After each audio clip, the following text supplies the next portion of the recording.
Kuni kecha Urganch shahrida yoshlarimizni nikoh to'ylarida bir guruh transport vositalari haydovchilari yo'l harakati qoidalarini qo'pol tarzda buzib, guruh bo'lib harakatlanganligi, qoidabuzarligi aks etgan video ijtimoiy tarmoqlarga tarqalib, ijtimoiy tarmoq kuzatuvchilarining haqli e'tirozlariga sabab bo'lgan edi.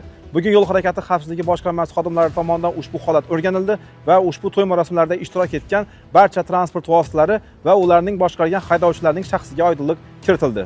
Belgilangan tartibda ushbu transport vositalarini haydovchilarga nisbatan yo'l patrullik xizmati inspektorlari tomonidan ma'muriy javobgarlik to'g'risidagi kodeksning 129-moddasiga asosan ma'muriy bayonnoma rasmiylashtirilib, haydovchilar bilan bu boradagi qoidabuzarlikni boshqa sodir qilmasliklari yuzasidan profilaktik tushuntirish ishlari olib borildi. Shu o'rinda eslatib o'tamiz, transport vositalarining guruh bo'lib harakatlanganligi bo'yicha ma'muriy javobgarlik to'g'risidagi kodeksning 129-moddasida javobgarlik belgilangan bo'lib, bazaviy hisoblash miqdorining 5 baravari miqdorida jarima jazosi tayinlanishiga sabab bo'ladi.